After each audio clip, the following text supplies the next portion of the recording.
سائم قلبي ونفسي بين صبر وشكر عميق من أداء إلى إفتار. Tanpa berlama-lama lagi, marilah kita sambut bersama Bapak Ustadz Budi Prayitno. Semoga. Assalamualaikum Pak Ustadz. Aduh, Masya Allah. Alhamdulillah sudah hadir di sini Pak Ustadz Damang. Alhamdulillah masih beriman, luar biasa. Allahu Akbar. Allahu Akbar, kasih tepuk tangan. Ternyata menyimak juga ya, padahal saya tadi menyampaikan hanya untuk ibu-ibu aja Pak Oh, Ustadz. menyimak, di belakang kan harus menyimak. Oh Ya. gitu, siap. Ibu-ibu sudah kenal siapa beliau? Ini namanya Mbak Andan. Pilihlah memperkenalkan diri. Siap, iya. Terima kasih Pak Ustadz. Kami akan menyimak dari sini dan Pak Ustadz akan menemani begitu ya. Seseorang yang juga akan berbagi cerita, berbagi kisah untuk kami semua. Sumangga di haturanan Pak Ustadz Hatur Budi nuhun. Prayitno. Assalamualaikum warahmatullahi wabarakatuh. Alhamdulillahirabbil alamin wassalatu wassalamu ala asrofil anbiya'i wal mursalin. Allahumma sholli ala Muhammad wa ala alihi washabbihi ajmain. Ibu-ibu semua yang berbahagia. Bahagia, Bu? Semuanya berbahagia, karena bahagia itu kan tidak harus apa kata orang ya. Bahagia itu terserah kita ya. Kita tidak hidup di atas realita. Kita hidup di atas penafsiran terhadap realita. Ibu-ibu merasa cantik? Ibu-ibu merasa cantik? Iya, perhatikan kalimat saya. Ibu-ibu merasa cantik? Cantik ya. Yang penting mah merasa. Telangkung lah. Ketika ibu merasa cantik, urusan selesai. Ketika kita merasa bahagia, maka insya Allah berbahagia. Dan kita berucap syukur pada Allah. Alhamdulillah wa syukurillah. Bersyukur padamu ya Allah. Begitu Bu? Ya. Yang paling nikmat dari Ramadan itu menurut saya adalah berbahagia bersama keluarga. Kenangan bahwa Ramadan itu membahagiakan, itu adalah momen yang harus diciptakan. Next slide, Kang. Ustadz Miftah tadi mengambil 2 ayat.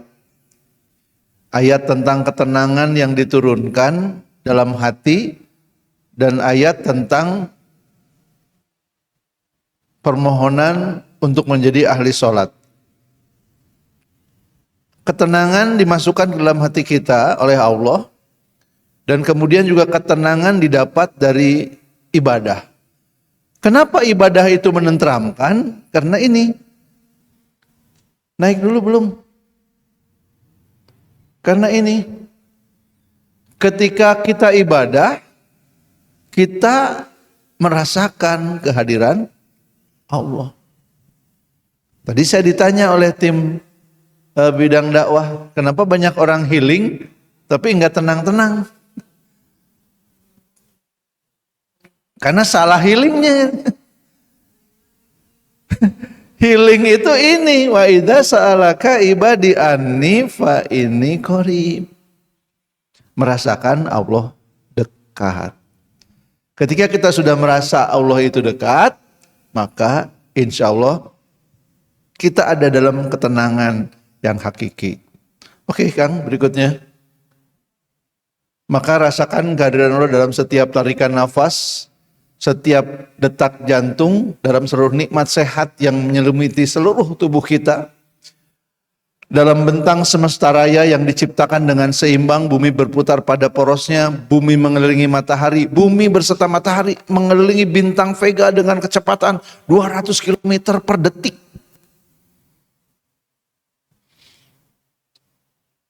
Itu semua adalah hal besar yang ada di sekitar kita. Next. Dan Allah sebagai pencipta Allah pencipta dengan penuh kasih, Rabbul Alamin. Karena kasih sayang Allah, maka diterima taubat para pendosa. Ibu-ibu, bapak-bapak, ada yang nggak punya dosa? Kita pasti punya dosa, ya. Dan apa yang Allah janjikan? Ampunan. Kenapa? Karena Allah mencipta dengan penuh kasih, memelihara dengan sempurna, dan juga mendidik dengan kesempurnaan ilmunya.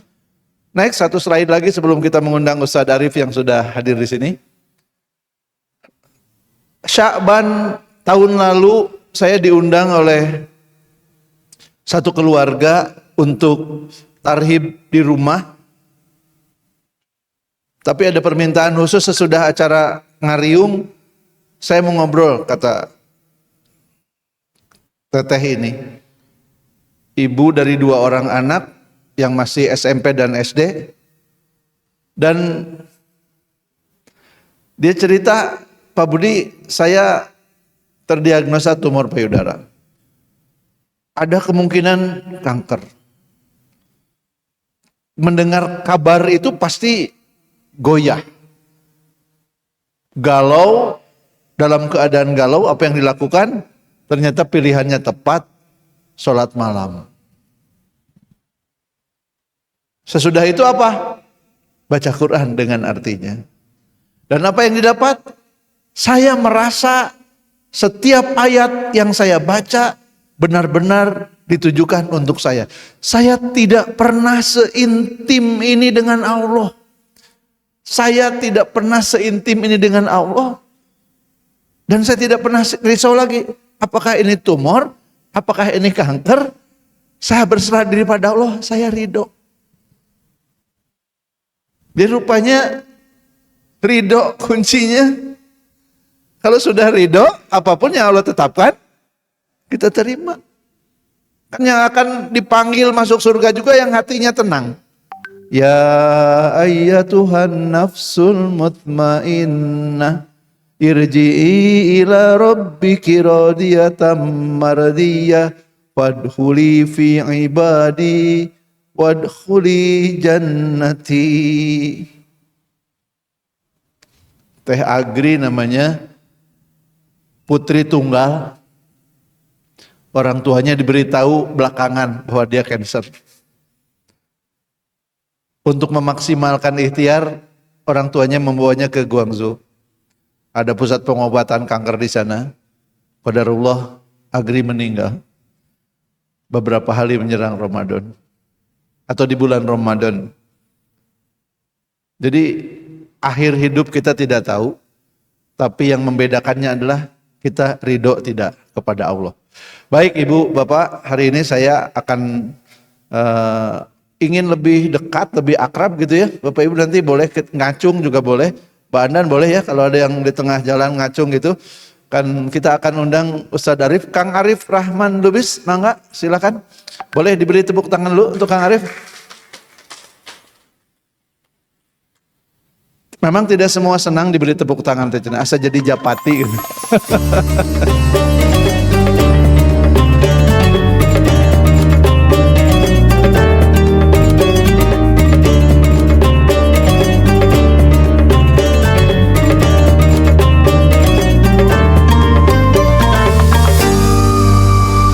Perkenalan saya dengan Kang Arif pertama itu karena saya dikirim buku ya. Buku apa, Ustaz? Menjemput indahnya pertolongan Allah. Indahnya pertolongan Allah. Allah. Ya Allah. Buku yang dari halaman pertama udah bikin mewek gitu. Kang Arif Rahman Lubis, ayah dari 3 orang putri yang berdomisili di Bandung. Lahir di Asahan, Sumatera Utara. Sumatera Utara. Iya. Sebelah mana itu teh? Itu Sumatera bagian timur, bawah Aceh bagian timur, bawah Medan, Deli Serdang, Asahan, Pekanbaru dan seterusnya. Nah, kebayang Bu? Ibu-ibu yang geografinya tinggi kebayang ya? Des. Sumatera yang dekat dengan Selat Malaka, dekat dengan Singapura dan Malaysia. Sumatera yang dekat dengan Singapura dan Malaysia. Jadi akhirnya akibatnya hasilnya seperti ini. Kang Arif juga mengaku punya banyak teman orang Jawa karena banyak kebun sawit di sana sejak zaman Belanda dan jadi ngerti bahasa Jawa ya. Kang Arif menulis sekitar 16 buku yang sebagian besar buku-bukunya bestseller. Ditepuk tangan dong Bu. Alhamdulillah di zaman digital sekarang masih bisa bikin buku yang bestseller. Masya Allah. S2 di UIN Sunan Gunung Jati. Benar Ustaz. S1-nya Di ITB. kenapa murtad begitu? Lompat pagar. Kenapa? Lompat Oh, pagar. lompat pagar. S1-nya di ITB, S2-nya di UIN Sunan Gunung Jati. Jurusan Sejarah Peradaban Islam. Baik, beliau adalah founder Teladan Rasul. Boleh ditayangkan profilnya Kang Arif?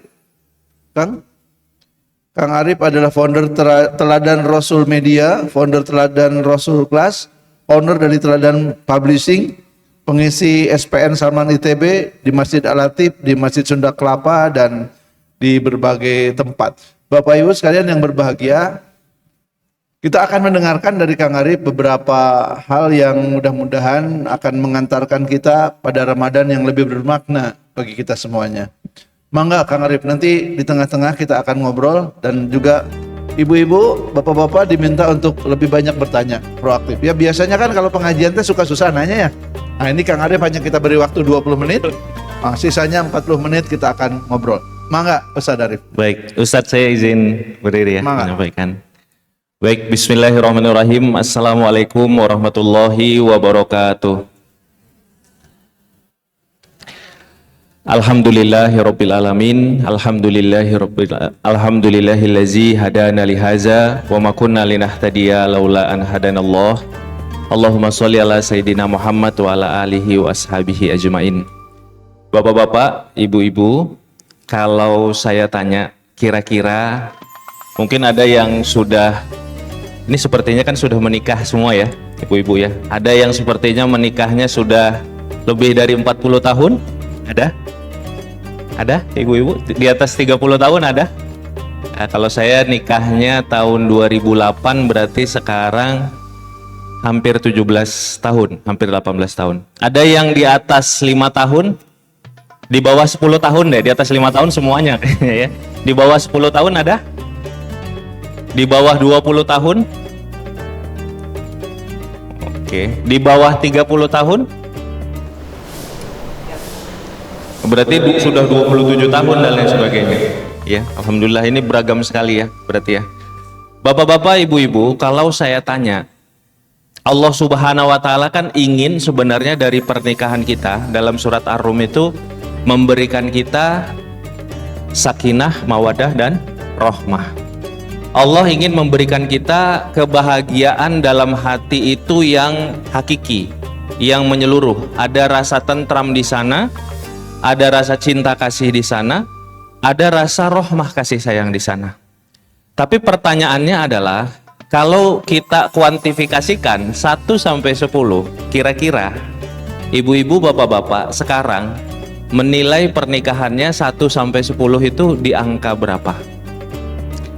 Yang mengatakan pernikahan saya di angka 9 ke atas, boleh angkat tangannya. Nilai kebahagiaannya. Bahagia tadi seperti yang disampaikan Ustadz Budi ya, bukan tanpa ada kesedihan, tapi bagaimana kita memaknainya. Boleh angkat yang di atas 9, merasa pernikahannya di atas 9, nilai kebahagiaan pernikahannya. Nah, saya juga ngangkat ini. Saya Ustadz, siapa yang bersamai di atas 9? Oke. Siapa yang di atas 7? Berarti 7, 8, 9. Yang 9 kita juga angkat ya. Siapa yang di atas 5?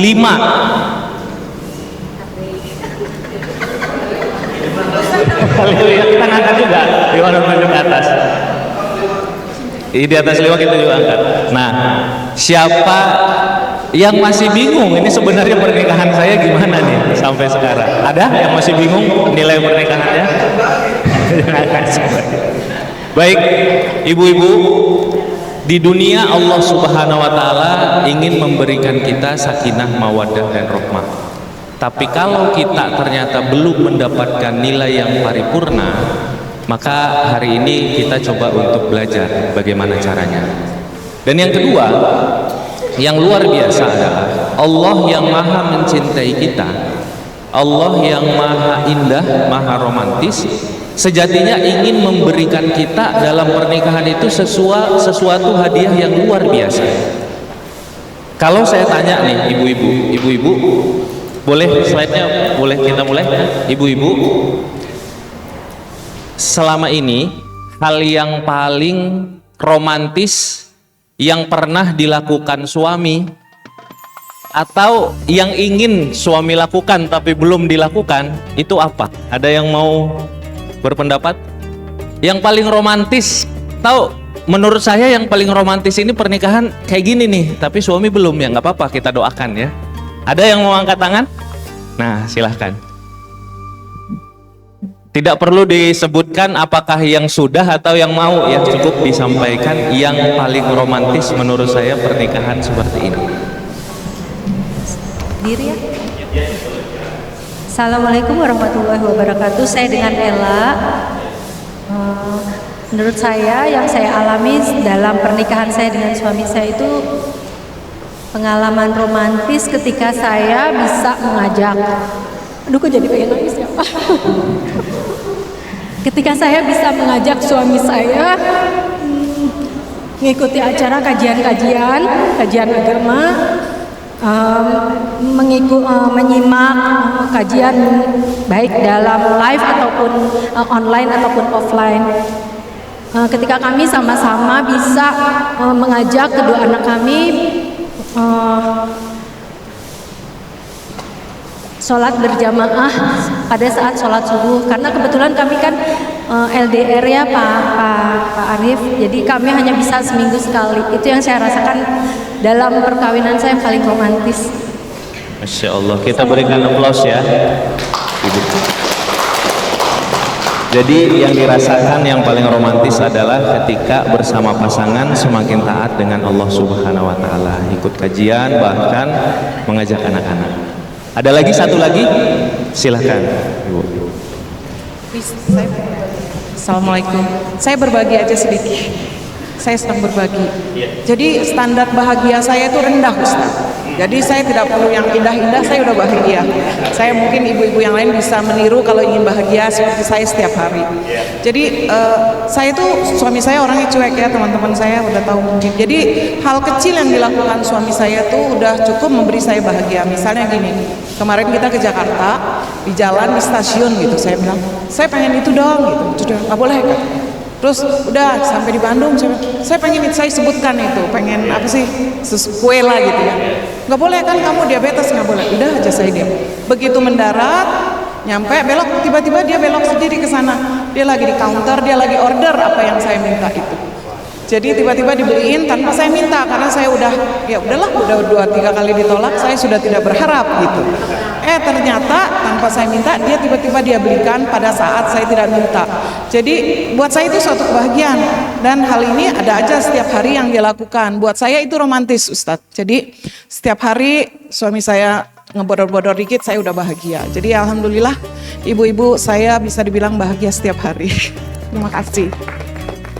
Siapa tadi? Ya, terima kasih Ibu Julianti. Tadi Ibu Lela ya? Ella ya, Ibu Ella, Ibu Julianti. Kita beri aplaus sekali lagi ya untuk Ibu Ella, Ibu Julianti. Teman-teman, tadi menarik ya, nanti insya Allah akan kita bahas bahwa sebenarnya standar kita memang untuk bahagia itu perlu kita buat sangat sederhana. Makin sederhana, makin receh, kita sebenarnya makin mudah bahagia dengan pernikahan kita. Setiap hari bahagia. Nah sebelum itu, boleh slide selanjutnya, Kang. Ternyata Allah Subhanahu wa taala, tapi standar kebahagiaan yang ultimate bagi rumah tangga kita itu sama sekali nggak receh. Sama sekali nggak receh. Untuk di akhirat ya, bukan untuk di dunia, untuk di akhirat. Bapak-bapak, ibu-ibu pernah lihat video di Instagram atau di TikTok masuk ke FYP beranda ibu-ibu, bapak-bapak, seorang suami nunggu istrinya di pintu 328? nunggu istrinya keluar dari Masjid Nabawi, gitu kan? Setelah romantis banget ya. Setelah sekian jam terpisah, berangkat dari duha, kemudian nanti keluar ba'da zuhur jam 1, 3 jam 4 jam berpisah, kemudian suaminya sabar nunggu istrinya untuk keluar dari pintu perempuan. Ya kan, nunggunya di 333 kah atau 326, 328 dan selanjutnya. Nah, sekarang kita ubah pintu tersebut dengan pintu surganya Allah Subhanahu wa taala. Setelah Allah Subhanahu wa taala memisahkan kita dengan istri atau dengan suami kita, mungkin beribu-ribu tahun atau puluhan ribu tahun lamanya. Setelah pasti kita akan meninggal, dan kemudian dalam meninggal tersebut di alam kubur pasti kita tidak bersama. Pasti salah satunya akan meninggal.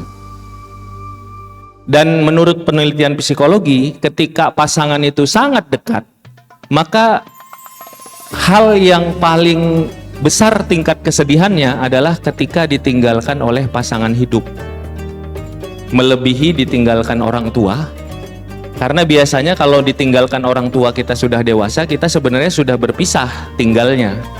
Tapi ketika kita sudah tua, umur 50-60 tahun, biasanya kita hanya tinggal berdua dengan pasangan hidup kita. Sehingga jaketnya, baunya kita ingat, batuknya kita ingat, ngoroknya kita ingat, kan gitu ya, keringatnya kita ingat, dan lain sebagainya kita ingat. Ketika azan kita ingat kita akan berjalan subuh bersama dengan pasangan dan lain sebagainya. Sehingga kata psikolog, bagi pasangan yang dia hidup menua bersama dan mereka sangat harmonis, hal yang paling berat adalah ditinggalkan pasangan. Ustadz Arif, ada Bu Evi di sini. Iya. Yang saya tahu persis beliau sangat berbahagia dengan Aki almarhum. Masya Allah. Ketika Ustadz bilang bahwa secara psikologis memang kehilangan yang sangat berat itu dengan pasangan. Pasangan, betul. Mungkin Ustadz bisa tanya Bu Evi, atau saya ingin dengar. Boleh. Apa sih Boleh. yang disebut berat berpisah dengan pasangan ditinggal itu? Iya, seperti apa yang dirasakan ya? Ibu Silakan. Evi, Safeni, Saleh. Silakan. Kami manggilnya Ninin. Nun, Mangga, Ninin. Ninin karena sudah bercucu 8, Ustaz. Saya ditinggal almarhum di usia pernikahan 39 tahun, dan sekarang menjelang 10 tahun saya ditinggal beliau. Di usia 58 tahun, masih dinas waktu itu, dan saya mencoba waktu itu merasa tegar, tapi ternyata Ustadz, 3 minggu saya ambil cuti karena urusan penting, itu ternyata makin kesini makin hilang, makin kehilangan, karena suami saya begitu sabar orangnya dan tidak terlalu banyak bicara, dan makin kesini makin terasa begitu. Dan itulah yang menjadi salah satu catatan saya untuk disampaikan pada anak-anak saya.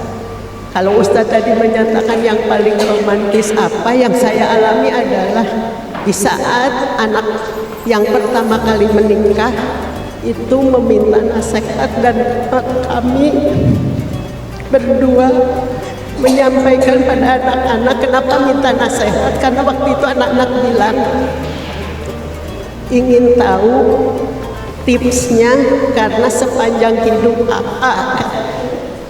Sekarang mau nikah tidak pernah lihat mama dan papa bertengkar, padahal perbedaan itu pasti ada, dan itu dilakukan hanya di tempat tidur yang anak-anak tidak tahu. Itu barangkali banyak yang ingin disampaikan, tapi nggak tahu nih, masih nangis juga sudah 10 tahun. Ya, suami Ibu Evi dimakamkan di Firdaus Memorial Park ya, yang dikelola oleh Sinergi Foundation di Cikalong ya. Terima kasih Ninin, Evi. Baik sahabat-sahabat, Bapak Ibu semua, para ulama menyampaikan tidaklah Allah mengambil kecuali Allah bisa mengganti dengan yang jauh lebih baik. Saya melihat dulu ibu saya tahun 2008, saat itu usia ibu saya hampir 60 tahun ya, merasakan kesedihan yang sama. karena beliau menua bersama dengan ayah saya. Kemudian ayah saya tiba-tiba terkena serangan di pembuluh darah di kepala beliau, di otak, kemudian koma, kemudian langsung meninggal dunia. Saya juga merasakan kesedihan yang sama, tapi seorang sahabat saya saat itu mengirimkan SMS dengan isi SMS-nya doa yang diajarkan oleh Rasulullah SAW. Inna lillahi wa inna ilaihi raji'un. Allahumma ajurni fi musibati wa akhlifli khairu minha. Ya Allah, berikanlah aku ajrun, pahala atas kesabaranku menghadapi musibah ini, dan berikan aku ganti yang lebih baik daripadanya. Saat itu saya berpikir bahwa kayaknya nggak ada ganti yang lebih baik bagi orang tua saya, ya kan? Kalau kehilangan sendal, saya mintanya sendal yang lebih baru. Dulu saya pernah kehilangan motor, saya mintanya mobil, kan gitu kan. Tapi kalau saya kehilangan orang tua, kayaknya nggak ada ganti yang lebih baik dari ayah saya sebagai seorang ayah, atau tidak ada suami sebagai pengganti yang lebih baik bagi ibu saya yang kehilangan seorang suami. Tapi setelah saya melihat ayat ini, ternyata Allah selalu punya ganti yang jauh lebih baik. Apa ganti yang lebih baik itu? Gantinya adalah pertemuan, gantinya adalah kebersamaan di surga yang tanpa ada perpisahan, tanpa ada letih, tanpa ada sakit, tanpa ada kecewa. Seperti tadi Ninin menyampaikan bahwa walaupun nggak pernah bertengkar, tapi pasti kecewa, pasti ada kurangnya. Tapi Allah Subhanahu wa Ta'ala menggantikan nanti kita di dunia kesabaran, husnuzon kepada Allah dengan pertemuan. Dan berulang kali Allah Subhanahu wa Ta'ala menjelaskan dalam surat Ar-Ra'd ayat ke-23, Allah menjanjikan jannatu adni yadkhulunaha wa man sholaha min abaihim wa azwajihim wa zurriyatihim. Surga Aden itu nanti insya Allah akan dimasuki oleh orang-orang yang beramal soleh. Kalian bersama orang tua kalian, bersama pasangan kalian, dan bersama anak keturunan kalian. Maka cara kita memandang pernikahan kita, Bapak dan Ibu, adalah pernikahan yang semua anggota keluarganya masuk surga sama-sama sekeluarga. Karena di dunia Allah inginkan sakinah mawaddah rahmah, di akhirat Allah inginkan kita bareng-bareng di surga bersama pasangan, anak-anak, dan orang tua kita. Bahkan Bapak dan Ibu, Allah bukan hanya menjelaskan tentang kebersamaannya, bahkan Allah menjelaskan tentang bagaimana kita masuk surganya nih. Sampai detail peristiwanya Allah jelaskan. Bagaimana peristiwanya setelah kita nanti mungkin puluhan ribu tahun berpisah dengan pasangan kita, kemudian suami itu tidak akan masuk surga kecuali dia menunggu istrinya di pintu surga. Sambil dia melihat mana istrinya. Seorang istri tidak akan masuk surga sebelum dia nanti melihat suaminya. Kemudian ketika mereka sama-sama di depan pintu surga, Allah Subhanahu wa Ta'ala akan berfirman, udkhulul jannah antum wa azwajukum tuhbarun. Masuklah ke dalam surga, kamu, istrimu, kamu, suamimu nanti akan dibahagiakan bersama-sama. Jadi kalau saya ke Masjid Nabawi bareng sama istri, nungguin istri, saya selalu berdoa, ya Allah, seperti saya sekarang Kau bahagiakan melihat istriku jalan dari dalam Masjid Nabawi, bahagiakan aku nanti ketika di depan pintu surga melihat istriku datang untuk kami sama-sama masuk ke dalam surga. Seperti itulah ibu-ibu, bapak-bapak, luar biasanya Allah memandang pernikahan kita. Nah, selanjutnya sedikit, bagaimana kita bisa mendapatkan, boleh selanjutnya kan? Bagaimana kita mendapatkan sakinah mawaddah rahmah di dunia dan mendapatkan masuk surga sama-sama sekeluarga di akhirat. Lanjut. Sedikit aja ya. Kenyataannya, tapi fakta tidak seindah yang disampaikan, ya. Fakta tidak seindah yang disampaikan. Ternyata kondisi sekarang Ustadz Budi, persentase cerai berbanding nikah setiap tahunnya itu semakin meningkat. Tahun 2023 yang menikah itu hanya 1,5 juta, yang bercerai hampir 500.000. Berarti 1/3. Ada 500.000 pasangan yang bercerai, sementara yang menikah hanya 1,5 juta. Pertanyaannya, 500.000 itu cerai, kan jauh lebih banyak yang sebenarnya pernikahannya bermasalah tapi tidak bercerai. Ya kan? Lantas bagaimana kita memandang ini? Caranya silahkan kita kembali kepada hal yang paling pokok, yaitu apa yang disampaikan. Boleh slide selanjutnya? Apa yang disampaikan oleh Rasulullah SAW. Kalau kita mau masuk surga sama-sama pasangan hidup kita, kalau kita mau mendapatkan kebahagiaan yang sejati, mulailah dari mengikuti dan meneliti dan mencoba meneladani apa yang Rasul lakukan bersama dengan istri beliau. Karena beliau sudah memberikan rumus, khairukum li ahli. Sebaik-baik kalian yang paling baik kepada keluarganya. Wa ana khairukum li ahli. Dan aku itu sebagai contoh, Rasul sebagai contoh yang paling baik kepada keluargaku. Oke, slide sedikit ya. Oke, sekarang saya bertanya lagi ke ibu-ibu. Ibu-ibu, kalau saya minta ibu-ibu dalam waktu 3 menit. 3 menit berarti 180 detik ya. Kebayang ya Bu ya, 3 menit itu berapa lama? Dalam waktu 3 menit, coba tuliskan 50 kebaikan suami.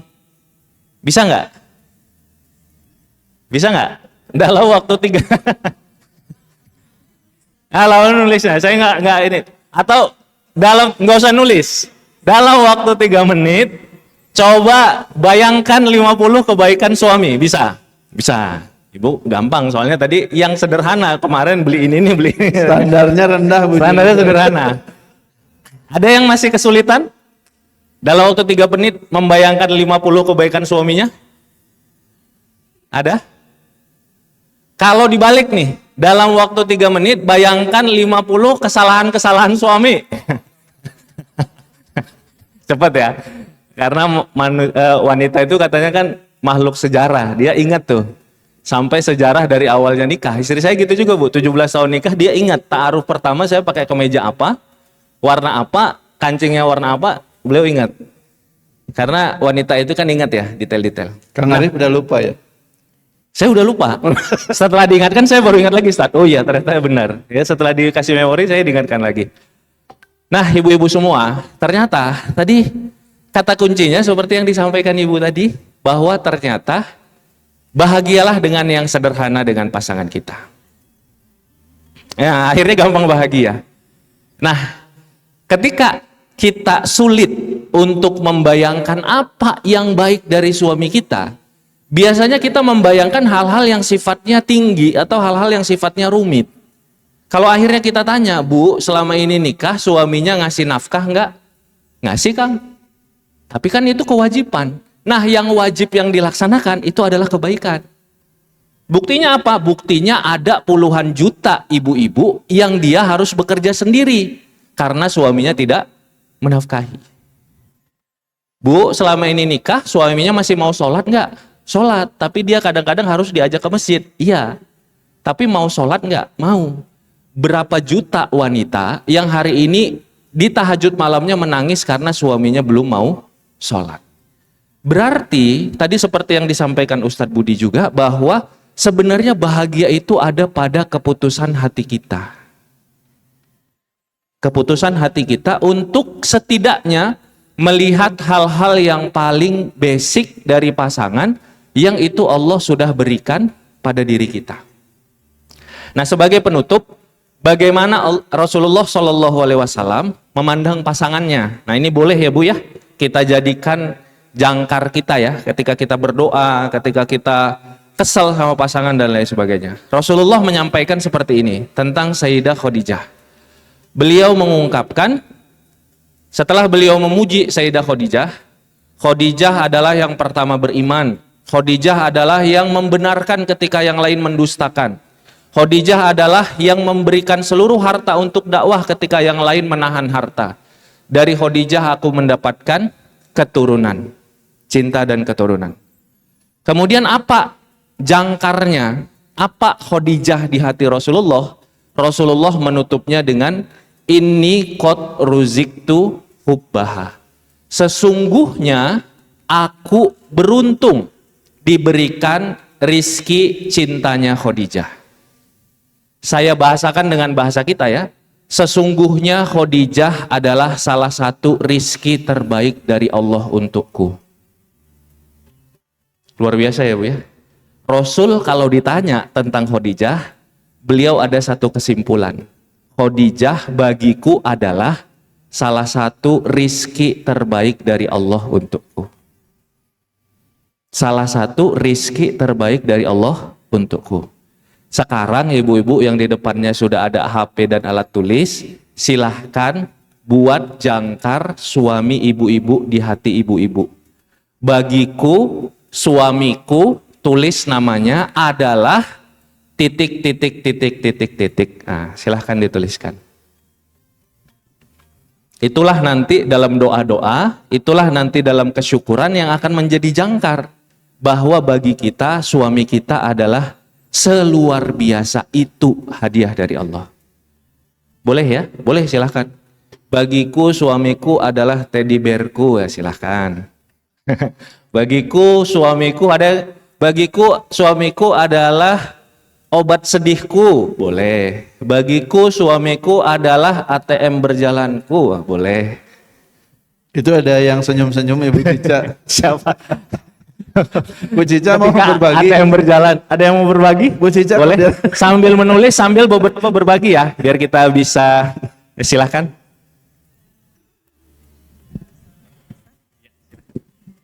Bismillahirrahmanirrahim. Assalamualaikum Ustaz. Dari tadi yang dibahas hanya pasangan. Iya. Bagaimana yang mereka itu tidak punya pasangan lagi? Iya. Yang telah berlangsung bertahun-tahun gitu Ustaz. Iya. Jadi apakah ini cuma untuk keluarga yang berpasangan aja dan juga untuk menunggu pasangan Menuju. di pintu surga Iya. itu, bagaimana bagi mereka yang tidak punya berpasangan berpuluh tahun gitu Ustaz? Sama sekali belum menikah maksudnya Ibu? Bukan. Atau sudah berpisah? Divorce. Oh, ya. Divorce. Lebih daripada berpuluh-puluh tahun gitu. Iya. Sebagai gimana ya, single mother, Iya. menghidupi anak beberapa orang, Masya Allah. dan itu disebabkan karena pasangan itu sudah tidak sejalan. Gitu. Iya. Dan sementara yang pasangan mungkin yang single mother ini Iya. udah berusaha untuk mendekatkan diri sama Allah. Mm. Nah, gitu Ustadz. Bagaimana nanti kedudukannya? Apakah ada yang akan mendampingi di surga atau mungkin tidak mungkin beliau gitu Ustadz. Iya. Jadi cuman sedikit sedikit Ingin tahu seperti apa ya? Iya, karena tadi cuman ya dibahas cuman yang berpasangan doang. baik. Bagaimana dengan keadaan kami yang tidak punya pasangan Baik, lagi? Ibu. Terima kasih Ustaz. Baik, terima Jazakumullah kasih khair. Mbak Iyad. Jazakallah khair. Baik. Insya Allah nanti kita jawab, Ibu. Sebelumnya dari ibu-ibu ada yang mau sedikit berbagi sebelum nanti saya jawab dan kita kembali dengan Ustadz Budi ya. Boleh ada yang mau berbagi? Bagiku suamiku adalah. Nah, ada yang mau berbagi? Silahkan. Bismillahirrahmanirrahim. Bagiku suamiku adalah contoh dari kesabaran dan kerendahan hati dalam berinteraksi dengan siapapun. Baik, terima kasih Nin, kita berikan aplaus untuk Nin sambil kita doakan ya, mudah-mudahan Allah Subhanahu wa taala merahmati beliau dan insya Allah mudah-mudahan Nin dan suami nanti dipertemukan di surganya Allah. Amin. Ada dua lagi boleh? Yang mau menyampaikan atau malu nih kayaknya, aduh malu nih ketahuan ya bagi saya, suami saya seperti oh ya silakan Ibu. Yang di depan ketawa-ketawa terus Bu Rini. Iya, bismillahirrahmanirrahim. Saya mencoba. Bagiku suamiku adalah sahabatku, bagiku suamiku adalah pengingatku, dan bagiku suamiku adalah ladang ibadah. Masya Allah, Alhamdulillah. Kita berikan aplaus. Terima kasih Ibu. Satu lagi tadi Bu Rini ya? Bu Rini yang mana Bu Rini? Nah Bu Rini. Soalnya Ustadz dari tadi mention Bu Rini. Karena kelihatan paling happy Ustaz. Paling Terus sejak duduk ketawa terus, jadi ingin kita gali se-happy apa Bu Rini. Insya Allah. Silakan Bu Rini. Bagiku suamiku ujian hidupku. Dan saya bahagia. Berarti saya mampu. Insya Alhamdulillah. Allah. Sudah. Terima kasih. Ladang pahala suamimu. Iya. Ujian dan ladang. Karena di Al-Quran itu ujian itu bisa bentuknya adalah nikmat, bisa bentuknya adalah musibah. Ya, Allah memberikan kelapangan, kesempitan, dua-duanya adalah ujian. Terima kasih. Kita kembali ke Ustadz Budi. Baik. Tapi sebelumnya mungkin tadi dari Ibu ya. Ustaz boleh dibahas dulu pertanyaan Iya. yang single parent. Single parent ya. Ya. Sambil saya duduk ya. Boleh, Ustaz. Ibu ya. Boleh duduk, boleh minum. Ibu-ibu, tentu kita tadi kembali ya, ketika kita mengatakan kita kembali kepada kehidupan Rasul Shallallahu Alaihi Wasallam dan juga para sahabat, kita ternyata akan mendapati bahwa dalam kehidupan Rasulullah bahkan pasangan itu bisa merupakan ujian kenikmatan, bisa terkadang ujian kesulitan, emosi dan lain sebagainya. Ya makanya dalam kehidupan Rasulullah kita akan mendapati kehidupan yang perfect sepertinya Ustaz, yang tidak akan bisa terulang itu pada kehidupan pernikahan Rasulullah dengan Sayyidah Khadijah. Ya. Tapi ketika kita nanti akan merunut lagi kehidupan beliau dengan Sayyidah Aisyah, Sayyidah Hafsah dan lain sebagainya, kita akan mendapati ternyata sisi-sisi manusiawi itu luar biasa. Dan di sana hikmahnya adalah kita bisa belajar. Termasuk kita akan mendapati bahwa para sahabat yang sangat soleh dan solehah ternyata bisa jadi berpisah. Di antaranya anak angkatnya Rasulullah yang sangat dicintai yaitu Zaid bin Harisah radhiyallahu anhu ketika menikah dengan seorang wanita muslimah bangsawan yang sangat luar biasa namanya Zainab binti Jahsy radhiyallahu anha. Karena perbedaan kafaah kalau mungkin kita bilang ya, sekufu, kesepadanan, sehingga nuansa rumah tangganya itu tidak menjadi seimbang.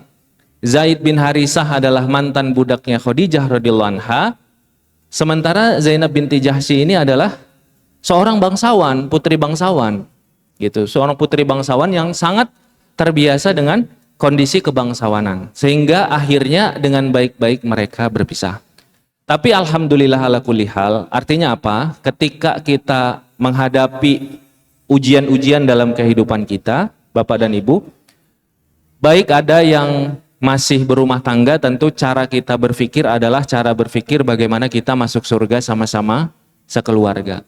Atau ketika kita memang Allah takdirkan sudah berpisah, mudah-mudahan perpisahan itu ada kebaikan-kebaikan hikmahnya yang bisa kita ambil, dan kita yakini bahwa dalam setiap episode kita itu Allah pasti akan mampu memberi ganti yang lebih baik. Gantinya bagaimana? Gantinya kalaupun tidak di dunia, Allah sudah menjanjikan insya Allah akan ada pasangan di surga. Dan bapak-bapak, ibu-ibu, kita nanti kalau di surga, ibu-ibu misalnya salah satunya ditinggal, ada yang ditinggal sama suaminya ketika suaminya kakek-kakek. Jangan berpikir bahwa ketika di pintu surga Yang jemput kakek-kakek. yang jemput itu kakek-kakek, jangan. Karena nanti ketika kita di surga, kita semua itu dalam keadaan yang sangat tampan, sangat prima, sangat cantik dalam usia 33 tahun. Termasuk juga kalau nanti ternyata di dunia seseorang itu tidak mendapatkan pasangan, atau di dunia dia akhirnya menjadi single parent, nanti di akhirat insya Allah dia akan diberikan pasangan yang terbaik oleh Allah Subhanahu wa Ta'ala. Syaratnya masuk surga. Kalau sudah masuk surga aman insya Allah. Terjawab ya Bu ya? Insya Allah. Yang jemput nanti kira-kira umur 33 gitu. Gantengnya lagi maksimal gitu ya. Lagi maksimal. Jadi kata Ustaz Arif, kalau suami ibu meninggal sudah tua meninggalnya, jangan dibayangkan nanti di surga tuh wajah setua itu gitu ya. Yang jemput nanti adalah pasangan yang muda. Baik, Ustaz Arif, terima kasih. Ada beberapa. Kita masih punya waktu banyak nih, Bu. Sampai jam berapa Mbak Andan? Masih 1 jam ya? Masih ada 1 jam. Jadi setiap orang bisa menyiapkan pertanyaan. Tapi sebelum yang lain bertanya, saya ingin bertanya dulu ke Ustadz Arif. Saya kan Siap, dikirimin quote oleh Ustadz Oi, di grup yang mana WhatsApp. Ya, ini yang hari Selasa Oi, pukul 2:02. Allah tidak memadamkan api untuk Ibrahim Oh iya. alaihissalam. Tapi Allah membuat api itu dingin. Allah tidak menghilangkan lautan untuk Nabi Musa alaihissalam. Tapi Allah membelah lautannya. Seringkali Allah tidak menghilangkan ujian yang menimpamu. Tapi Allah menguatkanmu dan engkau diberikan jalan keluar terbaik untuk melewatinya. Bersabarlah, terus berusaha dan berbaik sangka kepadanya. Pertolongan Allah untukmu akan tiba di waktu yang tepat. Waktunya insya Allah sebentar lagi. Sahabatmu Arif Rahman Lubis dalam grup WhatsApp meraih pertolongan Allah. Ustaz, gimana bisa dapat kuat seindah ini? Ya, saya jawabnya dengan kisah aja ya Bu ya. Ibu-ibu Ustadz ya, izin. Jadi saya ada seorang kenalan yang sangat dekat. Beliau itu punya doa, karena beliau itu kadang-kadang imannya naik turun laki-laki. Kemudian ketika imannya naik, imannya sedang, dia semangat untuk ke masjid. Tapi kalau imannya turun, kadang-kadang dia harus diingatkan oleh istrinya atau anak-anaknya untuk ke masjid. Dia tetap ke masjid tapi dengan dorongan orang lain. Kalau lagi turun? Lagi turun. Turun iman itu biasanya tanggal berapa? Biasanya kalau awal bulan biasanya. Kalau dompet masih tebal, Ustaz. Oh, kebalik malah ya. Balik manusia kan gitu. Berbanding terbalik dompet dengan iman. Nah, kemudian beliau berdoa kepada Allah, ya Allah anugerahkanlah aku hati, perasaan dan keimanan yang membuatku itu untuk senantiasa semangat ke masjid. Ya, senantiasa rindu untuk ke masjid dan senantiasa sadar bahwa aku itu butuh untuk ke masjid sebagai seorang laki-laki, menjemput sholat di awal waktu berjamaah ke masjid. Apa jawaban Allah, Bapak dan Ibu? Beberapa waktu kemudian kakinya terkilir. Berangkatlah dia untuk ke tukang urut, urutnya salah Ustaz. Kakinya semakin parah, sampai demam, sampai nggak bisa tidur, sampai harus minum obat pereda nyeri. Kemudian nggak lama setelah itu, beliau itu sampai ke toilet itu nggak bisa pakai tongkat yang satu Bu, pakai tongkat yang untuk di rumah sakit yang harus 2 gitu, Ustaz ya. Sampai akhirnya beliau menangis sejadi-jadinya karena berdoa kepada Allah untuk senantiasa ke masjid, tapi Allah larang beliau untuk ke masjid. Beliau minggu itu ke masjid hanya ketika sholat Jumat. Karena wajib sholat Jumat diantar istri beliau. Ke masjid juga dicari masjid yang selasarnya itu dekat sama diturunkan motor gitu. Sehingga turun langsung duduk dijemput lagi. Apa yang luar biasa dari itu? Ternyata dari ujian sakit tersebut Ustadz, dari nangisnya beliau akhirnya mendapatkan kesadaran bahwa ternyata nggak enak banget kalau kita pengen ke masjid tapi Allah tidak memberikan kita kesehatan. Dari sana muncul kesadaran, dari sana hadir pengalaman, dari sana kuat keyakinan dan perasaan bahwa kalau saya Allah berikan kesembuhan, saya nggak mau lagi malas-malasan. 1 pekan Ustadz sakit luar biasa, setelah itu beliau cerita, mungkin sudah hampir 10 tahun beliau nggak punya pengalaman malas-malasan ke masjid. Alhamdulillah. Itulah Bapak Ibu jawaban tadi Ustaz, bahwa terkadang Allah memberikan ujian, sebenarnya itu jawaban dari doa-doa kita, bisa jadi. Jadi tidak selalu doa yang kita panjatkan itu dijawab seperti dengan jawaban yang seperti kita bayangkan. Betul, karena itu persepsi kita kan gitu ya. Tapi Allah yang lebih tahu. Karena bisa jadi untuk orang seperti ini itu udah nggak mempan lagi cerita Ustadz Adi Hidayat atau Ustadz Abdul Somad gitu ya. Dia perlu sesuatu yang memang menyebabkan hatinya itu benar-benar terasa gitu Ustadz. Baik. Pertanyaan kedua Ustadz. Iya. Quotes hari Sabtu. Wah, saya kan penggemar Ustadz. Masya Allah. Pukul 12.48. Insya Allah. Sesuatu yang Allah tunda karena Allah sedang sempurnakan. Itu ya, Bu. Sesuatu yang Allah jauhkan karena kita hendak diselamatkan dari kejelekannya. Dan sesuatu yang Allah ambil karena akan segera Allah ganti dengan yang jauh lebih baik. Sabar dan menikmati prosesnya ya sahabat. Allah tahu apa yang terbaik untuk kita. Sahabatmu Arif Rahman Lubis. Ini ceritanya gimana? Nah, kan tadi kalau yang bagian akhir udah kita bahas ya Ustaz ya, bahwa Allah bisa mengganti yang lebih baik. Ya.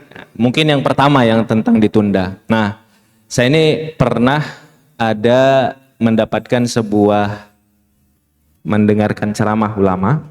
Beliau mengatakan kalau engkau lagi sedih, kalau doa-doamu tidak terkabul, bacalah surat Yusuf. Ibu-ibu baca surat Yusuf, karena surat Yusuf itu adalah obat kesedihan yang paling mujarab. Tapi bukan sekedar dibaca, apalagi berharap nanti baca surat Yusuf anak saya nanti ganteng seperti Nabi Yusuf misalnya ya. Tapi dipahami.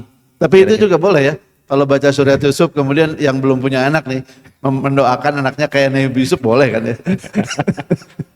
Nah, tapi konteksnya beda. Konteksnya beda. Nah, dalam surat Yusuf, Bapak dan Ibu, ketika kita baca itu kan banyak kisahnya ya, kisah ujian dari Allah. Allah akan nanti akan bisa memberikan banyak kebaikan. Tapi ada satu fragmen cerita di mana Nabi Yusuf alaihissalam itu dipenjara.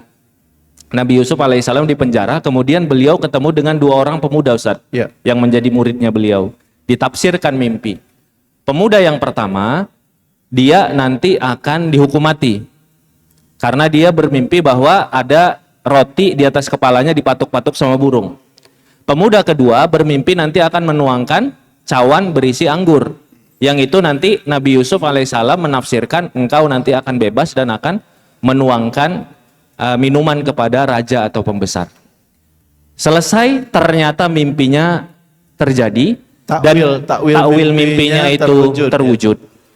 Dan Nabi Yusuf alaihissalam berpesan Ustaz kepada pemuda yang kedua yang nanti akan jadi penuang anggur untuk raja atau pejabat negara ya. Iya, untuk raja atau pejabat negara. Kata Nabi Yusuf, nanti kalau kamu sudah bebas, karena takwil mimpinya kan beliau akan bebas dan akan jadi penuang anggur bagi raja atau pejabat negara, beritahukan kepada tuanmu siapapun dia tentang keadaanku yang dizolimi di penjara.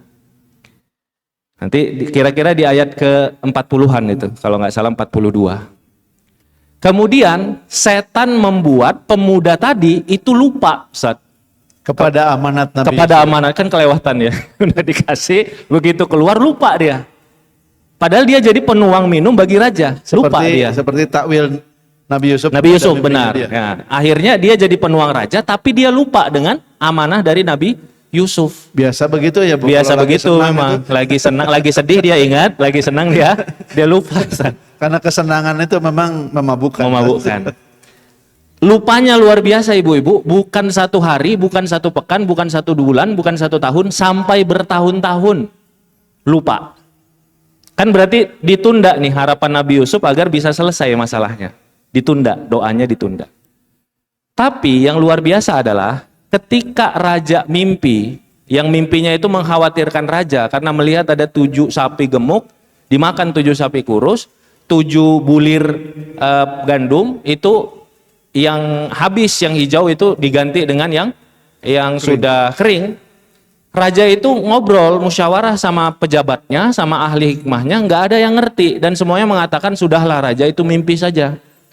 Raja sangat khawatir, qadarullah, rencana Allah berjalan. Di situ ada si pemuda penuang minuman tadi. Kemudian dia baru ingat oh iya, saya punya guru, punya teman yang ngerti mimpi, yang dia sudah mengamanahkan kepada saya untuk memberitahu keadaannya. Barulah Allah kabulkan. Saat itu penuang minum mengatakan, wahai raja, saya punya sahabat yang ngerti tentang menakwilkan mimpi. Singkat cerita, setelah bertahun-tahun terjadi, raja sangat butuh kepada kemampuan Nabi Yusuf. Karena kebutuhan yang sangat tinggi, raja memenuhi semua permintaan Nabi Yusuf. Sesudah ditakwilkan dulu tuh. Sesudah ditakwilkan mimpi. Sebagai syarat. Ketika nanti si pemuda datang ke Nabi Yusuf di penjara, Nabi Yusuf minta ke raja, sampaikan keadaanku. Minta raja untuk mengumpulkan semua sosialita Mesir untuk menjelaskan. Biar Al-Aziz, tuanku yang dulu, itu tahu bahwa aku tidak pernah berkhianat kepadanya. Nah, pertanyaannya ibu-ibu, kita balik Ustaz. Kalau ternyata cita-cita atau doa Nabi Yusuf langsung dikabulkan Allah, ketika si penuang minuman itu tadi langsung di hari pertama kerja sama raja, pertanyaan nomor 1, raja percaya nggak sama orang yang baru kerja? Enggak kayaknya Bu ya. Percaya nggak Bu? Apalagi Kira-kira. residivis. Apalagi residivis tuh, iya kan? Setelah bertahun-tahun dia dekat, dia akrab, dia percaya. Kedua, raja butuh nggak sih sama Nabi Yusuf dulu? Nggak butuh. Belum. Karena orang yang butuh takwil mimpi adalah orang yang punya mimpi. Waktu itu raja belum mimpi. Raja bertahun-tahun nggak punya mimpi, Ustaz. Kalau misalnya dikatakan, wahai raja, saya ini punya sahabat yang ngerti takwil mimpi. Terus Ngapain? apa urusan gue kan gitu kan? Gue nggak pernah mimpi 10 tahun gitu ya. Ya udah, itu urusan sahabatmu. Pertama, raja percaya. Kedua, raja sangat butuh. Dan yang ketiga, kebutuhan itu tidak bisa dipenuhi oleh orang-orang di sekitarnya. Itulah makanya nanti di akhir surat Yusuf, ibu-ibu, di ayat ke-100 Nabi Yusuf alaihissalam mengatakan, sesungguhnya Allah itu adalah Al-Latif yang maha lembut dengan pengabulan doa-doanya. Jadi Allah itu mengabulkan doa kita, nggak harus sesuai dengan persepsi kita, karena persepsi kita ini kadang-kadang persepsi hamba, Ustaz. Mohon maaf, memang persepsi hamba persepsi hamba dengan segala keterbatasannya. Saya sedikit ya Ustaz ya, terkait doa ini. Ibu-ibu kadang-kadang kan kita kalau misalnya apalagi yang Gen Z ya, kalau yang sudah usia 50 insya Allah nggak terlalu. Udah aman Mudah-mudahan. Yang Gen Z ini ibu-ibu, saya kemarin juga Ustaz baru dari Jakarta. Teman-teman yang di corporate di kantor gitu ya, usia 30-an itu pertanyaannya, Kang Arif, Ustadz gimana caranya agar saya itu bisa tenang sementara doa-doa saya itu nggak pernah terkabul? Katanya saya sholat tahajud kan gitu ya Bu ya. Saya sholat tahajud nih, sudah berhari-hari sampai 40 hari berturut-turut. Sepertiga malam terakhir. Sepertiga malam terakhir, dosanya dihajar katanya kan. Katanya kata Instagram gitu kan, yang viral-viral tikung di sepertiga akhir malam. Ternyata nih dia nikah sama orang lain kan gitu. Terus bagaimana saya menjawab ini, Kang Arif? Maka saya ngasih analogi Bu. Saya ngasih analogi. Ibu-ibu kita kan punya keponakan. Ponakan kita usianya 5 tahun, Ustaz. Ponakan kita usia 5 tahun, bayangkan saja. Kemudian setiap hari kita kasih uang 100.000. Karena kita kaya, alhamdulillah. Kita kasih 100.000. Kemudian kita katakan kepada ponakan kita, nah dengan uang 100.000 ini, kamu boleh minta kepada tante, kepada paman, kamu mau beli apa? Makanan yang kamu suka. Kira-kira Ustaz, ponakan usia 5 tahun, dia minta beli apa tuh Ustaz? Dengan uang 100.000. Minta apa Bu? Minta apa Bu? 100.000. Jajan. Ada yang beli ikan salmon nggak Bu kira-kira? Atau beli salad, beli buah-buahan ada nggak? Nggak ada ya. Kemungkinan apa? Coklat, es krim, ciki, cilok, cireng, basreng, dan lain-lain kan gitu ya. Hari ini 100.000 dia minta es krim. Kalau dia penggemar es krim, ganti-ganti merek tuh Ustaz. Sekarang kan susu itu banyak ya. Ada ini. Hari ini es krim, besok es krim, lusa es krim, terus es krim. Suka coklat seperti itu. Pertanyaannya, kira-kira kita yang sekarang usia 40-50 tahun, kira-kira ngabulin nggak semua permintaannya setiap hari Ustaz, es krim? Dikasih nggak Bu kira-kira? Enggak ya Bu? Enggak. Kenapa tidak kita kasih? Karena dia belum ngerti apa yang terbaik untuk dia. Bisa jadi dari 30 hari dia doa, es krimnya itu yang kita kabulkan itu cuma 3. Sisanya kita simpan, kita bilang, nah ini emas lagi bagus nih, 100.000 lumayan, ya kan? 27 hari, 2,7 juta kita tabung 1 bulan dapat 1 gram. Kalau perlu emas ke Bu Juli. Oh iya, ini banyak sekali. 1 tahun 12 gram, kan gitu kan? 10 tahun dapat 120 gram. Kamu ketemu sama saya 20 tahun lagi, nanti Om akan kasih emas 240 gram. Kan itu versi kita kan, sebagai orang tua, sebagai paman atau bibinya. Sekarang kita ganti, anak 5 tahun ini adalah kita sebagai hamba. Iya. Dan ini kita jangan menganggap kita itu lebih ngerti dari anak 5 tahun. Karena yang memberi jawaban itu adalah Allah Subhanahu wa Ta'ala. Sedangkan kita yang usianya 40 tahun saja, kita menganggap bahwa ponakan kita yang 50 tahun banyak nggak ngertinya. Apalagi Allah Subhanahu wa Ta'ala. Makanya Rasulullah itu menjawab bahwa doa itu pasti diijabah. Cuma caranya itu ada 3, Bu. Yang pertama dijawab sesuai dengan permintaan kita. Yang kedua Allah simpen nanti di akhirat. Kayak emas tadi itu, Bu. Disimpan. Wah, ini kurang baik, ini es krimnya 3 kali aja, sisanya disimpan jadi emas. Nanti yang selanjutnya disimpan di akhirat. Yang selanjutnya adalah kita dijauhkan dari hal yang urgent. Kita dijauhkan dari bencana. Yang buat kita sedih, Ustaz, adalah kita salah persepsi tentang doa. Ya. Kita kira doa itu nggak dijawab karena nggak sesuai persis seperti yang kita inginkan. Padahal Allah sudah memberi apa yang kita minta, atau memberi yang lebih baik, atau memberi yang lebih penting. Allah selalu memberi yang kita perlukan, Betul. tapi tidak selalu memberi apa yang kita minta. Betul, Karena Allah tahu apa yang kita perlukan. betul. Bahkan kadang-kadang yang disebut musibah oleh kita kebaikan dalam pandangan Allah. Kalau lagi susah itu, sholat itu tiba-tiba nikmat ya. Nggak perlu ikut latihan sholat khusyuk gitu. Tiba-tiba nangis. Itu nggak perlu ikut pelatihan sholat khusyuk tuh. Ya, begitu lagi banyak masalah, Al-Quran tuh jadi akrab. Ya. Dan menurut saya itu baik-baik saja, Ustaz. Jadi kalau ada orang yang dekat pada Allah ketika punya masalah, itu baik-baik saja, nggak ada masalah. Ya. Yang harus didorong adalah nanti kalau sudah senang, kebaikannya jangan ditinggalkan. Jadi kalau ada orang ya, oh kamu mah lagi banyak masalah, ke masjid dekat ke Allah, ya alhamdulillah. Ya kan? Daripada udah mah lagi senang nggak pernah dekat sama Allah, lagi susah juga makin jauh dari Allah. Ustaz, mungkin disempurnakan dulu tuh yang kisah Nabi Yusuf, menakwilkan mimpi rajanya 7 sapi gemuk lawan 7 sapi kurus, gandum segar. Itu kan inspiring banget sekarang, Ustaz. Karena ada yang pidato di depan presiden, siapa itu yang dengan takwil Nabi Yusuf? Oh gitu. Ada seorang bankir ya, orang perbankan. Oh iya, betul. Yang dia bilang, Pak Presiden, coba baca surat Nabi Yusuf. Surat Yusuf gitu katanya. Iya. Karena kisahnya seperti, ibu-ibu kita dengar sedikit. Bagaimana sih Nabi Yusuf mentakwilkan mimpi raja tentang sapi gemuk, sapi kurus, gandum segar dan gandum gimana, Ustaz? Akhirnya Nabi Yusuf sebelum memberikan manfaat kepada raja, Nabi Yusuf alaihissalam punya syarat ketentuan. Syarat ketentuannya adalah Nabi Yusuf ingin agar namanya dibersihkan. Namanya dibersihkan. Kemudian raja memenuhi dan mengumpulkan semua sosialita lah kita sebut ya, sosialita Mesir pada masanya. Pada masanya akhirnya semua dikumpulkan dan mereka ditanya oleh raja dan mereka akhirnya membuat pengakuan bahwa Nabi Yusuf nggak pernah punya niatan untuk hal yang jelek yang terkait dengan syahwat. Tidak punya mensrea ya. Tidak ada mensreanya. Kemudian Nabi Yusuf dibersihkan. Nah, setelah itu Nabi Yusuf memberikan manfaat kepada raja. Nabi Yusuf menjelaskan bahwa nanti akan ada masa-masa 7 tahun itu paceklik. Setelah 7 tahun panen yang luar biasa.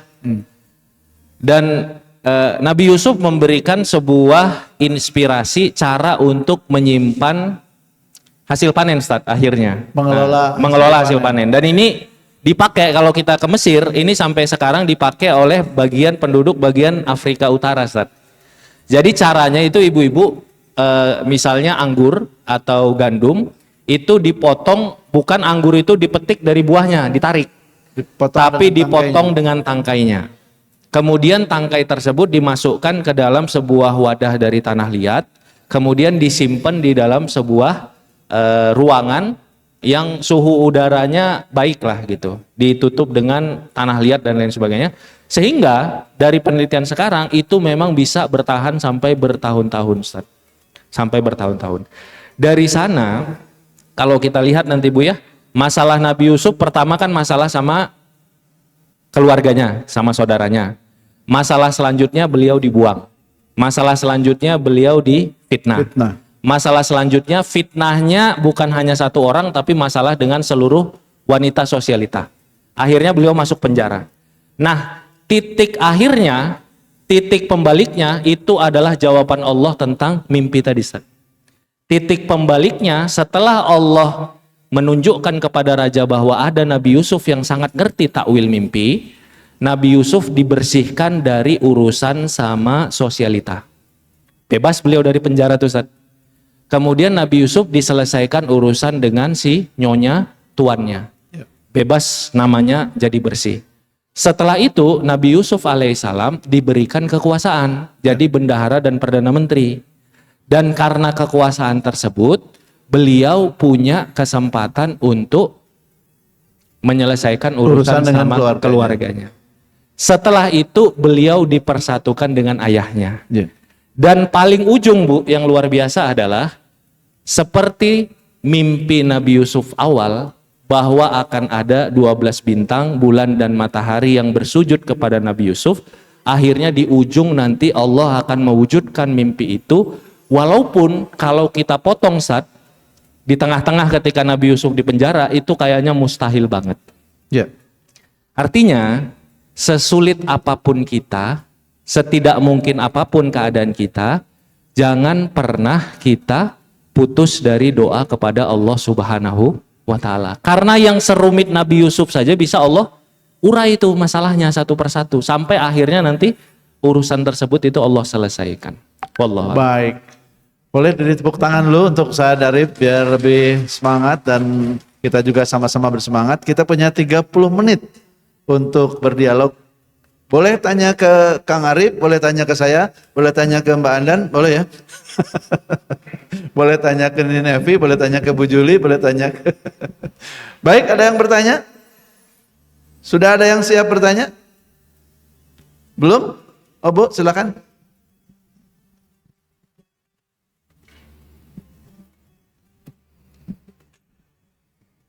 Disebutkan namanya. Bismillah. Saya Sinta dari Ciwastra, Ustadz. Dulu muridnya Kang Budi, adik mentor. Ini nggak tahu nyambungnya kemana ya, ke materi apa ke tentang pasangan. Saya menikah berapa tahun ya? 23 tahun. Tahun ini. Selama pernikahan dari mulai tadi suami itu seperti apa sih? Saya merasa paling tepat Allah berikan untuk saya. Allah berikan untuk saya gitu. Dengan semua sifat saya dan dengan semua sifat beliau. Tapi kesini saya dikaruniai 4 putri dan sudah beranjak besar ya. Yang satu sudah menikah, yang kedua kuliah. Dan yang kedua itu dikasih kekurangan terlalu cemas, kecemasannya terlalu tinggi gitu. Walau apa pakai itu keturunan atau gimana ya. Sampai kemarin-kemarin tuh dia merasa ada sedikit masalah sama ayahnya gitu. Dan saya yang masalah itu yang selama ini bagi saya itu biasa-biasa saja gitu dengan cueknya suami. Alhamdulillah saya selalu merasa selalu bersyukur selalu apapun ambil hikmahnya gitu. Saya tidak pernah menjadikan itu jadi masalah gitu ya. Tapi ternyata kesini anak-anak protes, Bunda kok bisa sih digituin sama Abi gitu.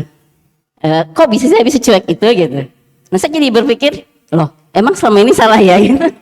Emang selama ini tapi jadinya khawatirnya nggak bagusnya jadi merasa iya ya, kok saya bisa gitu, bisa aja digituin gitu loh. Jadi agak menuntut mungkin ya, atau jadi agak lebih terbuka ke abinya gitu. Nah jadi apa ya, mungkin pertanyaan saya juga bingung ya. Saya khawatir dengan pendapat-pendapat anak-anak yang mungkin tidak salah, karena mungkin perempuan lebih merasa pengen deket ya sama abinya gitu loh. Nah kebetulan latar belakang suami itu nggak deket juga sama ibunya, deketnya sama ayahnya. Ibunya mendidiknya lebih ke diserahkan ke zaman dulu kan suka ada uwa yang ikut ya ke keluarganya gitu ya. Jadi diasuhnya sama uwa-uwanya gitu loh. Saya pertama kali nikah juga agak kaget kok puntennya agak panjang. Kok ke ibu tuh agak membentak gitu ya. Saya nggak ngerti waktu itu kan baru nikah gitu ya, baru masuk ke keluarganya suami. Kenapa kok kayak gitu? Ternyata emang ya ibunya tidak dekat dan selalu juga kalau berbicara pada anak-anak itu nadanya tinggi gitu. Kata anak-anaknya, ibu nggak bisa dipelanin katanya. Jadi kalau dan ibunya hampir apa ya? Bukan banyak salah ya, tapi mungkin salah pergaulan ya. yang menurut anak-anak itu nggak baik gitu loh. Banyak ikut senam lah apa-apa, pokoknya yang banyak yang nggak baik, dan hanya bisa disampaikan kalau itu tuh tidak baik atau supaya menjadi baik dengan agak kasar, dengan agak keras gitu loh, baru bibi bisa berubah. Itu mungkin saya khawatir sikap yang selama ini saya pegang selalu bersyukur, saya selalu senang karena emang suami kelebihannya juga banyak ya. Di bahannya masalah mungkin hanya cuek aja karena dia mungkin tidak tahu bagaimana cara menghadapi anak perempuan. Sampai tadi pagi tuh lucu kemarin, Abi mau dong disisinin sama Abi gitu. Abinya kan langsung pasti sih udah tahu, langsung bingung kan, Abi lagi batuk. Coba bibi, nggak sampai 1 menit kok kata aku tuh. Ini Abi coba. Jadi gimana ya, mungkin gimana biar tadi ya tujuannya tuh seluruh keluarga, karena saya menganggap itu merasa anak itu masih agak protes tanda kutip ke Abinya dengan semua sikapnya itu. Baik. Itu mungkin Ustaz hatur nuhun. Iya, Kang Arif sudah menyimak. Kang Arif lah, saya lagi jadi moderator. Atau tukeran kita. Saya sedang jadi moderator, jadi nikmat banget ini Bu. Pertanyaannya disampaikan, kita lihat dalam perspektif Ustaz Arif. Mangga.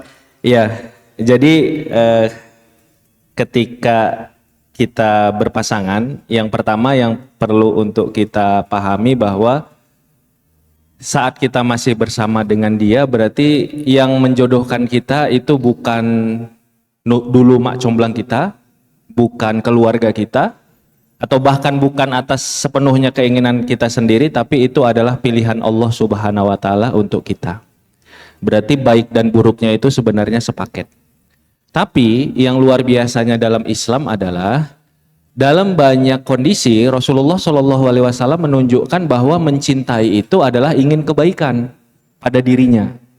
Makanya Rasulullah SAW terhadap kekurangan pasangan itu tidak sekedar sabar, Ustaz, tapi juga sabar dan berusaha untuk menjadikan hal tersebut itu jadi lebih baik. Contoh, ketika Sayyidah Aisyah karena cemburu kemudian nampan itu jatuh dan pecah, Rasulullah sabar dengan cemburunya, tapi terkait nampan pecah itu beliau mengingatkan bahwa kezoliman atau hal yang merusak itu harus diganti, nampannya harus diganti. Kemudian yang kedua, ketika Sayyidah Aisyah cemburu dan mengatakan urusan fisik tentang Sayyidah Sofiyah, Rasulullah menyampaikan seandainya kata-katamu tentang fisiknya Sofiyah tadi dimasukkan ke dalam samudra, niscaya seluruh air di samudra itu jadi pahit karena kata-katamu. Racun banget. Jadi racun banget kata-kata itu. Padahal sebenarnya kalau bagi orang sekarang itu sekedar Sofiyah itu kok badannya nggak tinggi ya, sekedar gitu. Cuma ingin menunjukkan bahwa beliau itu lebih cantik dan lebih tinggi, lebih semampai dari Sayyidah Sofiyah. Tapi karena itu sudah urusannya ciptaan Allah, Rasulullah berusaha untuk menyampaikan hal tersebut. Nah, berarti dari sini yang kita pahami adalah Islam dalam berumah tangga itu bukan sekedar menerima, tapi berusaha untuk memberi yang terbaik juga. Dan cara untuk memberi yang terbaik adalah kita saling membantu dengan pasangan agar pasangan bisa jadi sosok yang lebih baik. Makanya saya diajarkan oleh guru-guru saya, Ustaz, kalau malam, dini hari, ngedoain pasangan, salah satunya adalah yang satu doakan, sampaikan kepada Allah keridoan kita tentang pasangan kita. Kitanya ridho dengan pasangan kita. Terutama dengan kekurangannya kan. Dengan seluruhnya, Ustaz. Dengan seluruhnya kita syukuri. Tadi kan poin kita tadi kebaikan-kebaikannya ya, kita syukuri tadi. Yang kedua, kalau masih ada yang kurang-kurang baik, bukan berarti kita tutup mata. Seperti Rasul tadi ketika ada nampan pecah bukan tutup mata. Ketika ada kata-kata yang nggak baik tentang tinggi tubuh itu bukan tutup mata. Tapi doakan agar pasangan kita itu akhlaknya itu semakin baik. Kenapa? Karena ketika seorang misalnya istri ya, istri itu beliau tahu khairukum li ahli. Sebaik-baiknya umatnya Rasul adalah yang paling baik akhlaknya kepada keluarganya. Maka doakan kepada Allah Subhanahu wa Ta'ala agar suami ibu-ibu itu semakin baik akhlaknya. Dan karena suami ibu-ibu bukan malaikat, pasti ada kurangnya. Dan karena itu Allah perbaiki. Bahkan Ustaz dan ibu-ibu ya, kadang-kadang ibu-ibu kan suka bingung ya, gimana saya cara nasehatin suami gitu ya. Caranya adalah sebaiknya memang tidak dinasihati, tapi didoakan di hadapannya. Iya benar, didoakan di hadapannya. Kenapa? Karena bagi laki-laki nasihat itu seolah-olah tidak percaya, Ustaz. Tapi kalau didoakan, dia nggak punya jurus lagi. Dan ini yang dilakukan oleh Rasulullah. Jadi Rasulullah itu ibu-ibu, setiap pagi di awal duha, Rasulullah seperti disampaikan oleh Sayyidina Abdullah bin Abbas, Rasul itu setiap pagi itu ada ritual saling mendoakan dengan istri beliau.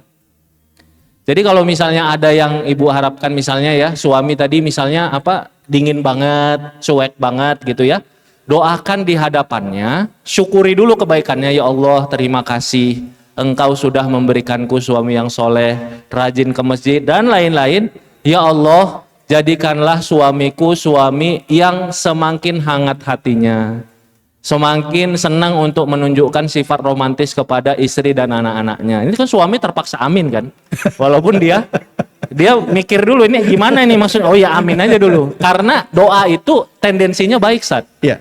Kalau nasihat itu atau cerewet itu tendensinya adalah suami kayak nggak dipercaya atau dikritik gitu. Dan itu Kalau bagi laki-laki itu luka gitu kadang-kadang. Luka.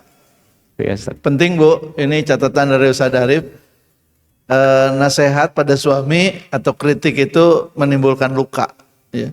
Dan Iya, kadang-kadang terkadang. laki-laki kalau terluka nggak bilang-bilang ya. Ya bilang-bilang, tiba-tiba dia naik motor sampai dari pagi sampai malam aja tuh. Beli kopi di depan Indomaret. Tapi kalau didoakan, maka doakan tapi kan bisa dua Ustadz. Bisa didoakan di depan langsung, bisa diam-diam di Iya. dalam sujud-sujud Iya. salat sunat, sebut namanya, bayangkan Betul. wajahnya, dan kemudian didoakan, minta pada Allah. Rumusnya ternyata didoakan. Begitu Didoakan, ya Ustaz? iya. Baik. Berikutnya harus, ya mangga. Teh Hepe di tengah.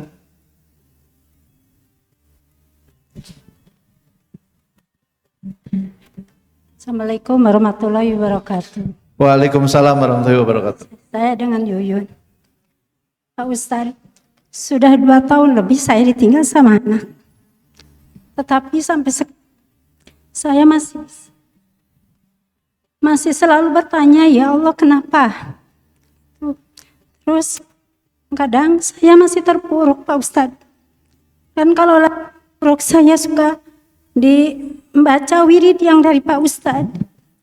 Doa-doanya alhamdulillah kadang-kadang saya suka tenang. Dengan pertanyaan, mengapa ya Allah, apakah itu saya berdosa Pak Ustadz? Dengan itu. Dan kadang-kadang saya juga kalau mau ikhlas, Ustadz, susah sekali untuk supaya saya pengen ikhlas gitu. Itu bagaimana untuk mengantisipasinya. Sekian, terima kasih. Assalamualaikum warahmatullahi wabarakatuh. Waalaikumsalam. Saat beliau kehilangan putra ya Bu ya? Putra 2 tahun yang lalu. Dan ini sampai sekarang masih kehilangan anak. Kata seorang ibu, saya punya guru namanya Ibu Dede. Kalau ada yang kenal Bu Dede Sauda, bukan Mamah Dede, Ibu Dede. Bu Dede sudah meninggal ya. Bu Dede itu kehilangan suami ketika anak-anaknya masih usia 9, 8, dan 5 tahun. Dan suaminya Ustadz Yunus Anis meninggal di pangkuannya. Kemudian sekian puluh tahun kemudian putranya meninggal juga, yang paling besar namanya Irfan. Di pangkuannya juga, dan Bu Dede yang mentalkin. Sekian bulan di Mount Elizabeth di Singapura, kata dokter kayaknya Irfan tidak kuat. Maka Bu Dede mentalkin Irfan, dan ternyata entah pada la ilaha illallah yang keberapa pegangan tangannya lepas. Dan pada saat itu kata Bu Dede, saya tahu anak saya sudah tidak ada. Seperti yang ibu rasakan, kehilangan anak ternyata jauh lebih sakit daripada kehilangan suami. Ibu mas suami masih ada, ibu kehilangan anak. Bagaimana Ustaz? Beliau masih merasa seperti yang diungkapkan tadi. Dulu ketika Rasulullah Shallallahu Alaihi Wasallam kehilangan berturut-turut, berturut-turut ketika awal-awal pernikahan dengan Sayyidah Khadijah itu kan Abdullah Qasim meninggal dunia. Kemudian setelah nanti mulai dewasa putri-putri beliau berulang-ulang nanti akan meninggal, Zainab, Ruqayyah, Ummu Kulsum. Di usia kira-kira Rasulullah 60 62 tahun, Allah Subhanahu wa taala memberikan beliau seorang putra, Ibrahim. Namanya pun adalah nama ayahnya, tanda petik kakek buyutnya beliau, yaitu Ibrahim. Dan beliau itu sangat cinta dengan Ibrahim. Jadi sudah sangat menanti, sudah melewati fase kesedihan yang luar biasa. Di usia 60 tahunan Allah memberikan beliau seorang putra namanya Ibrahim. Dan Ibrahim ini sangat dicinta oleh Rasulullah. Di umur kira-kira 8 bulan, ketika Rasulullah sedang di Masjid Nabawi, tiba-tiba ada seorang utusan memanggil Rasulullah, "Wahai Rasul, segera ikut saya, Ibrahim sedang sekarat." Kemudian datanglah Rasulullah. Kemudian orang-orang sudah tidak sanggup untuk mengobati Ibrahim. Di usia Ibrahim, ibu-ibu kita bayangkan ini bayi usia 8 bulan. Selucu apa? Kemudian Rasulullah memegang Ibrahim, menggendong Ibrahim, dan ternyata Allah Subhanahu wa taala mencabut nyawa Ibrahim di pangkuannya beliau. Kemudian Rasulullah Shallallahu alaihi wasallam menangis, ibu-ibu. Menangisnya terseduh. Para sahabat itu kaget. Kok Rasul yang dia setegar ini, yang mengajarkan ridho, ketegaran, sabar, dan dalam semua kondisi tidak ada takutnya, tidak ada sedihnya untuk urusan pribadi, ya, tidak ada nangisnya untuk urusan pribadi, tiba-tiba menangis sangat terseduh. Sehingga sahabat diantaranya Abdurrahman bin Auf radhiyallahu anhu bertanya, "Wahai Rasulullah, ini apa? Maksudnya ini gimana? Ajari kami, kok kami diajari seperti ini, kami melihat engkau ini menangisnya terseduh." Maka Rasulullah menjawab, "Tadma'ul aini wa yahzanul qalbi." Sesungguhnya mata ini itu menangis dan hati itu bersedih. Jadi kita Bapak dan Ibu diajarkan oleh Rasulullah, jadi orang itu memang bukan jadi malaikat atau jadi robot. Kalau kita harus menangis, ya kita menangis. Karena memang berat perpisahan dengan orang tua, perpisahan mungkin ibu tadi dengan anak, perpisahan dengan pasangan hidup, itu memang berat. Dan kalau rindu menangis, ya menangis saja. Karena Rasulullah bertahun-tahun berpisah dengan Khadijah, itu banyak momen-momen manusiawi beliau yang beliau itu tersirat sangat rindu dengan Khadijah. Wa yahzanul qalbi, kalau hati rindu, kalau hati sedih, ya memang sudah seperti itu manusia. Tapi ada kata kuncinya. Tapi kami tidak akan mengucapkan wala naqulu ridho'a Rabbi, dan kami tidak akan mengucapkan kecuali yang diridhoi oleh Tuhan kami. Beda kita dengan orang yang tidak beriman adalah sesedih-sedihnya kita, serindu-rindunya kita, sebanyak apapun air mata kita tetap mengucapkan, "Ya Allah, terima kasih. Sudah sekian tahun engkau anugerahi aku kebersamaan dengan anakku." Berat Bu, saya dulu ketika ditinggalkan ayah itu mengucapkan terima kasih dalam doa kepada Allah itu berat. Tapi saya paksa saja karena saya tahu bahwa Allah itu suka. Ya Allah terima kasih. Saya saat itu Ustadz usianya, saya lahir tahun 86, ayah saya meninggal 2008, berarti kira-kira usia 22 tahun. Saya ucapkan Bu satu-satu, terima kasih 22 tahun ini ya Allah. Terima kasih atas semua keringat ayah saya. Terima kasih atas tetes air mata doa ayah-ayah saya. Sampai semua terima kasih atas engkau berikan saya ayah terbaik. Bahkan saya tidak pernah berdoa. Barulah ditutup, ya Allah, untuk setiap kesedihanku, Allahumma jurni fi musibati wa akhlif li khairu minha. Karena kadang-kadang ibu-ibu Allah itu nguji kita karena Allah ingin agar tadi seperti disampaikan Ustadz, kita itu terikatnya hanya sama Allah. Jangan sampai kita terikat sama istri, sama suami, sama anak dan lain sebagainya. Jadi wajar Bu kalau misalnya kita sedih. Bahkan Buya Hamka itu beliau setelah bertahun-tahun kalau ingat istrinya beliau ngurung diri di kamar baca Quran gitu, berdoa kepada Allah Subhanahu wa taala. Tapi yang luar biasa adalah di balik semua diambil Allah tadi, bagi seorang ibu atau ayah yang anaknya meninggal, Allah utus satu malaikat. Malaikat diutus, wahai malaikat, itu ada hambaku, kita ambil anaknya, datang ke sana, lihat apa yang dia lakukan. Kemudian malaikat datang, kemudian malaikat melihat. Dan Allah Maha tahu, tapi Allah ingin laporan dari malaikat. Ketika malaikat kembali, Allah bertanya, apa yang dilakukan hambaku ketika kita mencabut nyawa anaknya?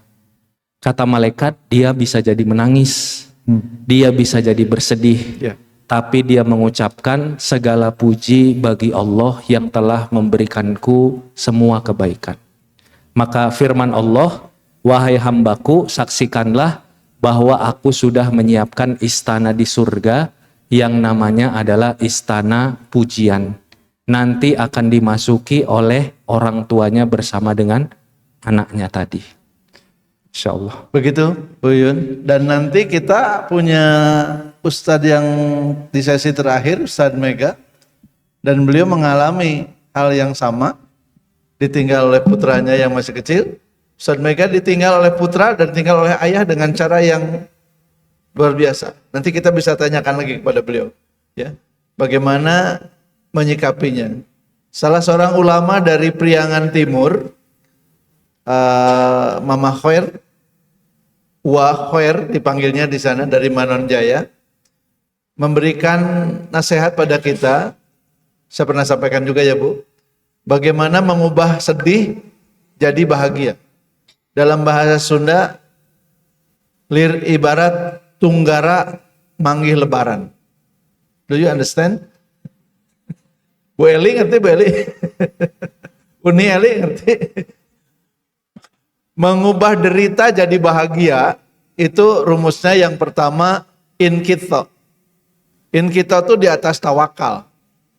Melepaskan diri dari pemikiran bahwa yang terjadi pada kita itu karena makhluk. Enggak, semuanya karena Allah. Makhluk hanya jadi perantara. Yang kedua tafwid. Tafwid itu introspeksi diri. Apa yang terjadi pada saya dan kira-kira apa yang Allah maksudkan. Dan dalam kondisi itu kata beliau ucapkan 3 rangkaian kata. Inna lillahi wa inna ilaihi rajiun wa la haula wa la quwata illa billahil aliyil azim. Sambungkan dengan doa Rabbana la tuzigh qulubana ba'da idh hadaitana wa hab lana min ladunka rahmah innaka antal wahhab. Berdoa itu juga kadang-kadang kayak naik sepeda ya, Ustaz. Harus diulang gitu, baru terasa nikmatnya, ya. Jadi jangan berpikir satu kali baca doa kemudian celeng gitu, ya. Terus dicoba. Ya, dicoba dan sampai pada satu titik, oh iya gitu. Ustadz Arif Rahman Lubis, hatur nuhun, terima kasih atas kebersamaannya pada pagi hari ini. Diundang secara tiba-tiba lewat WhatsApp saja dan beliau berkata oke, dan saya sangat gembira punya kawan-kawan yang masih muda-muda, pinter-pinter. Kita doakan kesolehannya bertambah, ilmunya berlimpah, rumah tangganya bahagia, rezekinya dilipat ganda oleh Allah, dan semoga menjadi bagian penting dari keberlanjutan dakwah di tanah air dan bahkan di seluruh muka bumi. Terima kasih Bapak Ibu sekalian, sesi pertama sudah selesai, kita akan masuk sesudah zuhur nanti dengan Kang Canun Kamil. Makin unik ya, Kang Canun Kamil, ya makin pokoknya lucu lah ya. Kalau Ustadz Arif tadi udah lucu, Canun lebih lucu lagi. Nanti ketemu Ustadz Mega lebih lucu lagi. Ustadz Mega mah belum ketemu juga kita udah ketawa. Terima kasih, kita kembalikan ke Mbak Andan. Assalamualaikum warahmatullahi wabarakatuh. Waalaikumsalam warahmatullahi wabarakatuh. Alhamdulillahirabbil alamin.